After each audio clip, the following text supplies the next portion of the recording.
नमस्ते दोस्तों, welcome to sovereign. यह चैनल है इंडिया, यूएसए और एनीथिंग अफेक्टिंग देम। ये करंट अफेयर की एनालिसिस भी करता है और जियोपॉलिटिक्स के बारे में बात करता है। यह चैनल सिर्फ आपको न्यूज़ नहीं बताता, उसके एनालिसिस, उसका इम्पैक्ट और उससे क्या हो सकता है उस बारे में बात करता है। मैं एक भारतीय हूँ, यूएसए में रहता हूँ। भारत को समझता हूँ उसकी रूट से और अमेरिका को देखता हूँ सिस्टम के अंदर से। आज हम बात करेंगे USA versus China, the hidden satellite war, और दोनों पार्टी उस वॉर को कैसे एक दूसरे पे अटैक कर रही हैं। शुरू करते हैं आज का बातचीत। मई 2026 में जो यूएसए का ट्रेजरी डिपार्टमेंट है, उसने एक अनयूजुअल काम किया। उसने किसी वेपन मैन्युफैक्चरर या किसी मिलिट्री जनरल या कोई करप्शन के चार्जेस किसी पर लगाए हों, उस पर बैन नहीं लगाया। किस पे बैन लगाया? चाइना की सैटेलाइट कंपनीज पर। कौन कौन से? MizarVision, the Earth Eye, Chang Guang satellite technology, इन 3 कंपनीज पर बैन लगाया, उनको सैंक्शन किया। क्यों? इन सैटेलाइट कंपनीज ने ऐसा क्या किया था और कर रहे हैं, आज भी कर रहे हैं।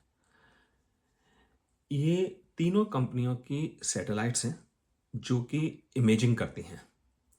कुछ एक ऐसी सैटेलाइट्स तक हैं इन कंपनी के पास जो करीब 1 इंच से लेके आधा इंच तक का रेजोल्यूशन है। बेसिकली यदि आपकी एक टेनिस बॉल रखी है ज़मीन पर, ये सैटेलाइट आइडेंटिफाई कर सकती हैं। और ये क्या कर रही थी?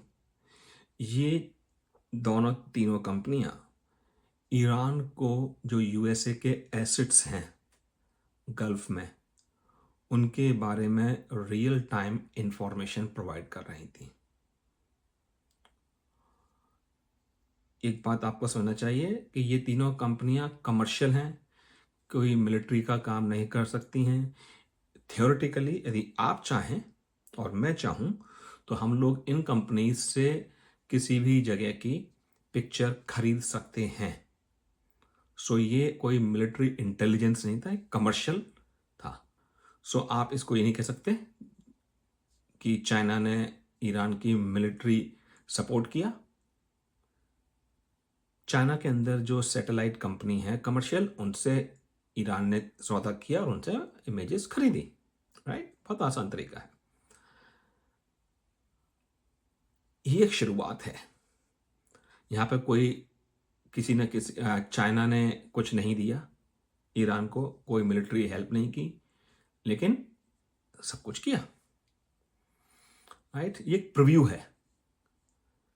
आज हम इस बारे में बात करेंगे कि कैसे एक hidden satellite war is going on between USA and China. Okay? और कैसे चाइना ने हेल्प की है जो यूएस के अगेंस्ट हैं without doing any military help. Right? Even एक बंदूक की गोली भी नहीं चलाई है। चलिए इस बारे में हम डिस्कस करेंगे अलग अलग चैप्टर्स में। चैप्टर 1 पे चलते हैं। Iran incident. तो पहले देखते हैं कि हुआ क्या। अर्ली 2026 में, राइट, इसी साल में ही ईरान और यूएस एंड इजराइल का कॉन्फ्लिक्ट चालू हुआ। लेकिन इस कॉन्फ्लिक्ट में आपने एक चीज देखी होगी कि ईरान के जो हमले थे बहुत ही सटीक थे। कहां पे हमला करना है, कब करना है, ये सारी इंफॉर्मेशन ईरान को कहां से मिल रही थी, ईरान की आईआरजीसी को कहां से मिल रही थी।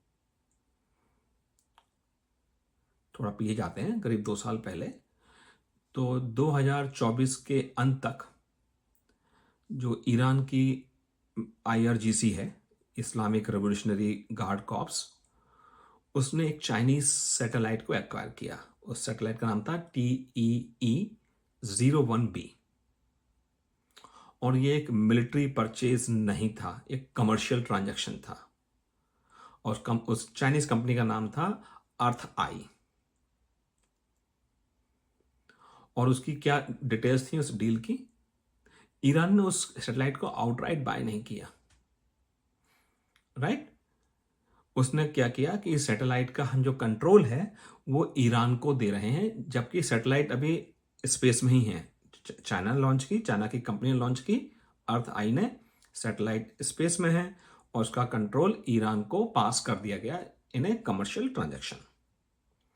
सो ईरान को क्या मिला? ईरान को उस सैटेलाइट से उसके एक्सेस कोड मिले, उसका ग्राउंड स्टेशन लिंक मिला और ऑपरेशनल नो हाउ मिली, ऑपरेशनल कमांड मिला उसका। पर्दे के पीछे अर्थ आई उस सैटेलाइट की मेंटेनेंस करती रही, पीछे से जो भी ऑपरेशनल रिक्वायरमेंट्स उनको पूरा करती रही, right, to ensure that everything runs smoothly. China क्या कह रहा है कि हम तो एक space, just civilian space company. इस सैटेलाइट का जो रेजोल्यूशन था करीब आधा मीटर का था। आसमान से आराम से एक लैपटॉप को देख सकते हैं, एक कंप्यूटर को देख सकते हैं, इतना रेजोल्यूशन था। था क्या? अभी भी है। और ये रेजोल्यूशन काफ़ी है किसी भी हवाई जहाज को पहचानने के लिए, रेडार सिस्टम को, फ्यूल ट्रक, लॉन्चर्स, राइट। तो इस सैटेलाइट से क्या किया आईआरजीसी ने? इस सैटेलाइट का यूज करके आईआरजीसी ने रियल टाइम में पिक्चर्स ली यूएसए के जो बेसिस फैले हुए हैं मिडिल ईस्ट में, कहाँ पे अमेरिकन एयरक्राफ्ट खड़े हैं, कहाँ पे उनके लॉन्चर्स हैं, कहाँ पे फ्यूल्स हैं, राइट, वगैरह वगैरह वगैरह। और ये सब हो रहा है मार्च 13 और मार्च 15 के बीच में। और मार्च 14, ये पिक्चर ली गई 13 को, 14 को और 15 को अटैक हुए। और फायदा क्या हुआ ईरान को? यूएसए के रीफ्यूलिंग प्लेन्स वर डिस्ट्रॉयड। आपने देखा होगा कि वो सऊदी अरेबिया में हमला हुआ नहीं था, ये कोई गैस नहीं किया गया था। आपको पता है कि कैसे हुआ? सैटेलाइट से पिक्चर ली गई, ड्रोन्स को और मिसाइल्स को उस पर लॉक किया गया उस कोऑर्डिनेट पर और अटैक।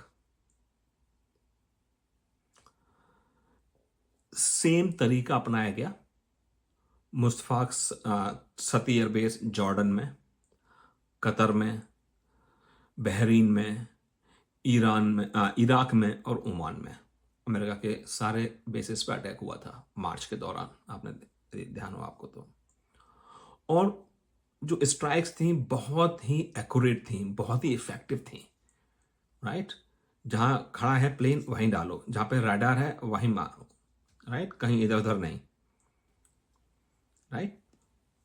अब तक यूएसए सोच रहा था कि ये काम ईरान नहीं कर सकता, ये इम्पॉसिबल है, लेकिन ईरान ने करके दिखाया बिना किसी मिलिट्री सैटेलाइट के।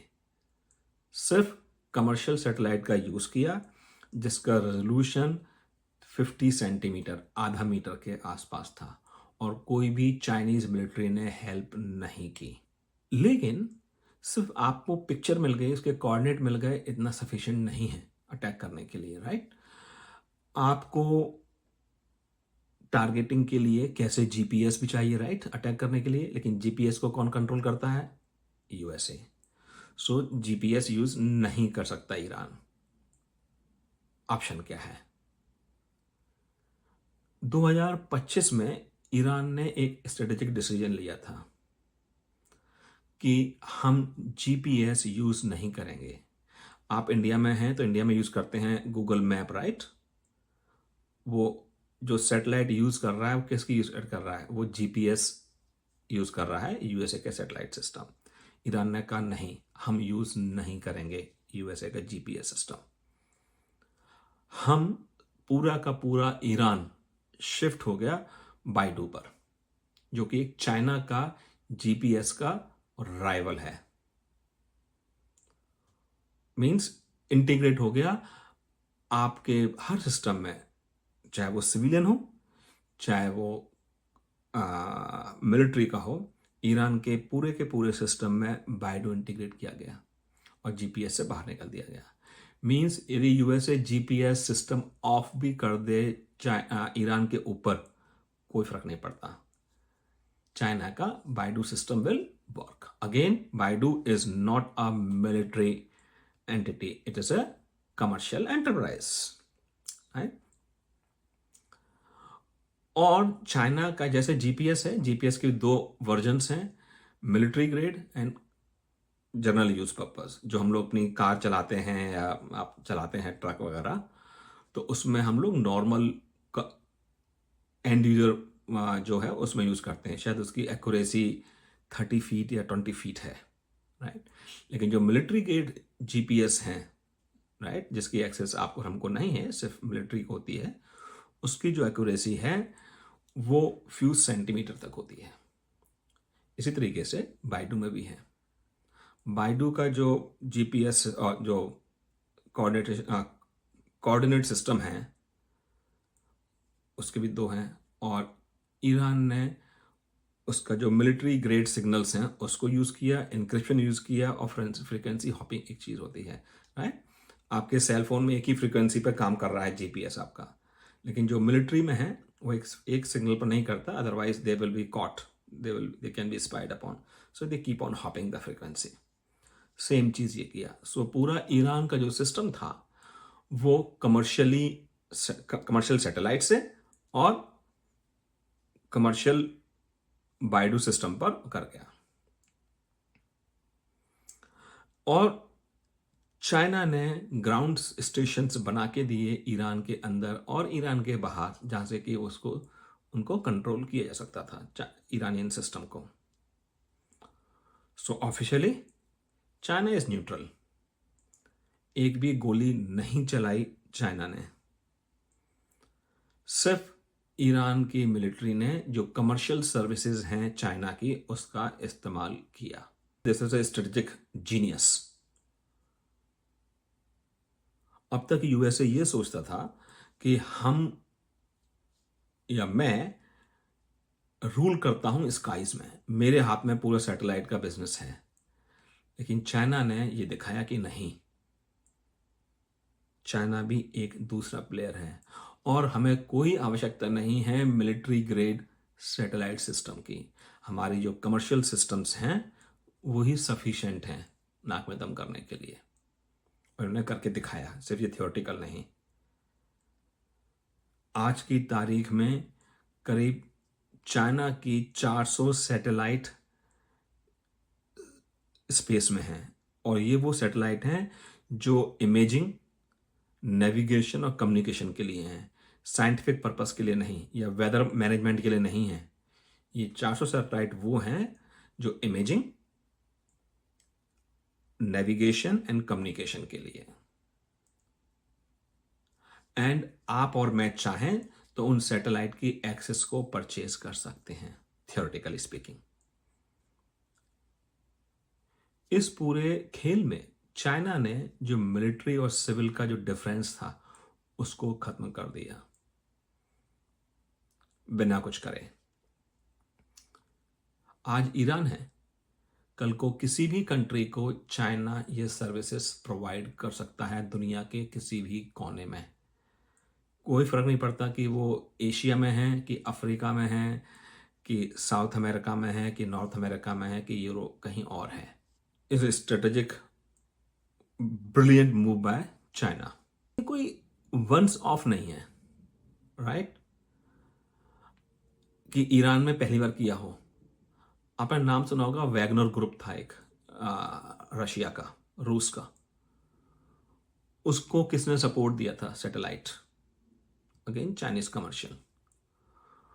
हुतीज को यमन में किसने सपोर्ट दिया? अगेन चाइनीज सैटेलाइट ने।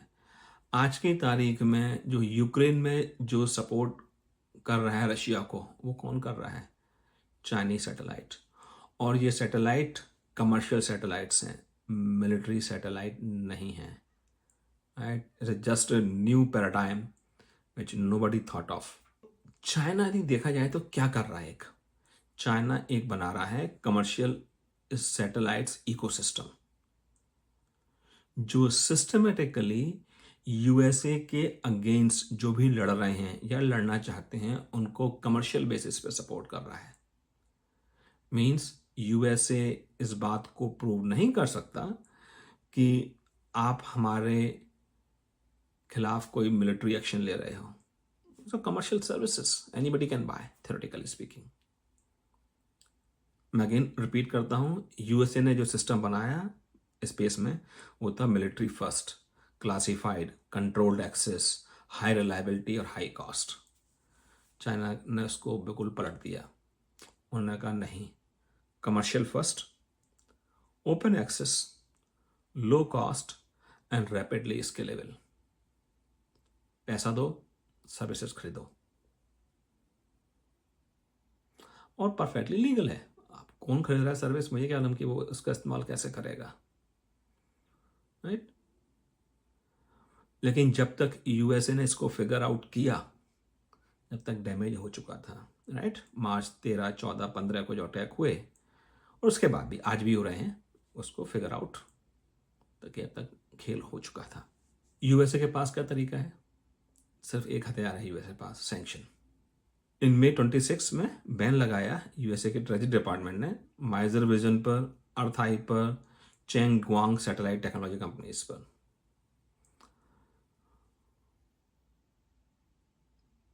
लेकिन इससे क्या फर्क पड़ता है? ये तीनों कंपनी यूएसए में काम ही नहीं करती। जिसको चाहिए, हम चाइना में काम करते हैं, चाइना में के सर्विस खरीदिए, काम खत्म।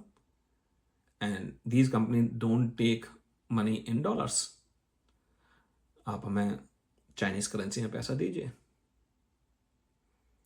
राइट? और दी आपने सैंक्शन लगा भी, लगा दो। और आप स्पेस में आपने जो सैंक्शन लगाया उसको एनफोर्स कैसे करोगे? आपके पास कोई तरीका नहीं है। और कल को कंपनी चेंज बदल जाएगी, बैंकरप्ट हो जाती है कंपनी और दूसरी कंपनी बन जाती है और वो एक्वायर कर लेती है सैटेलाइट को, सैंक्शन खत्म, राइट?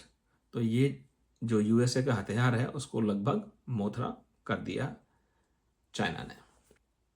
यूएसए ने एक दूसरी अप्रोच भी अप्लाई करी साथ साथ। जो यूएसए की कमर्शियल कंपनीज थी, जैसे प्लेनेट लैब है, राइट? एक कंपनी है यूएसए में, जैसे कि आप सैटेलाइट, कमर्शियल सैटेलाइट इमेजरी खरीद सकते हैं। उनको बोला कि आप कुछ भी ना बेचें, सैटेलाइट इमेजेस ना बेचें मिडिल ईस्ट की इस दौरान, युद्ध के दौरान। एक कंपनी और भी है मैक्सार, ये कि बेचे नहीं। उन्होंने कहा ओके, नहीं बेचते हैं। लेकिन आपने सिर्फ जो यूएसए और यूरोप बेस्ड कंपनी थे उनको रोका। चाइनीज कंपनीज का क्या, उनको आप नहीं रोक सकते, राइट? सो आप दोबारा दुविधा में हैं कि करें क्या आखिर। अब आप सोचिए एक हाइपोथेटिकल केस में ताइवान पर अटैक होता है चाइना का।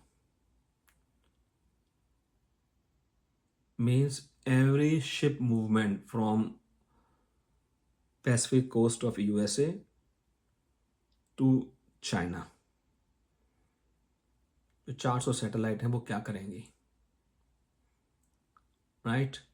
इवन जो भी बेसेस हैं यूएसए के, चाइना में, हवाई में, गुआम में, जापान में, उनकी पिक्चर्स, उस पर शिप के मूवमेंट्स, ट्रुप के movements, there is no need for this,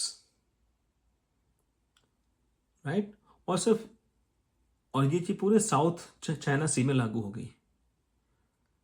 आपने सुना होगा ऑपरेशन सिंदूर के दौरान चाइनीज सैटेलाइट्स ने हेल्प की थी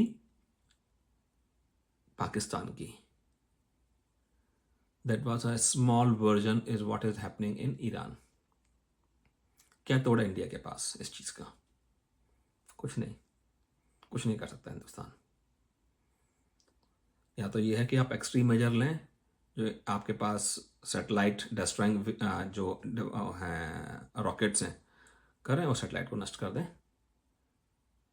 लेकिन क्या आप वो रिस्क लेना चाहते हैं? चाइना बोलेगा हम तो थे ही नहीं ये इस युद्ध में शामिल, तो आपने क्यों हमारी सैटेलाइट गिराई, right? Are you willing to escalate? So चाहे वो इंडिया हो, चाहे वो यूएसए हो, या कोई और कंट्री हो जो कि अपोजिंग टू चाइना है, क्या सोल्यूशन है उसके पास? आज की तारीख में कुछ भी नहीं है। ओनली उस सैटेलाइट को गिरा दिया जाए, लेकिन 400 सैटेलाइट हैं। यदि चाइना रिटेलिएट भी नहीं करता है तो सैटेलाइट दूसरी जाएगी। आप क्या इस पोजीशन में हैं कि उन 400 सैटेलाइट को गिरा सकें? और क्या इस पोजीशन में हैं कि चाइना यदि कहे कि अब तुमने सैटेलाइट गिराई है तब हम तुमसे लड़ेंगे? लड़ने की पोजीशन में हैं आप? सो ये सोचना होगा।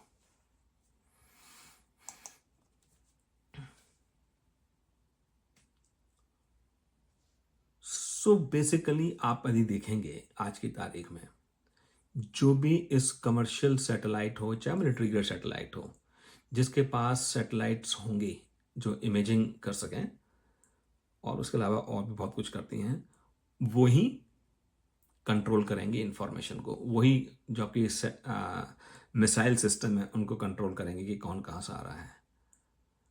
चाइना इसमें आगे है, हिंदुस्तान कहाँ पर है इसमें? कहीं नहीं है।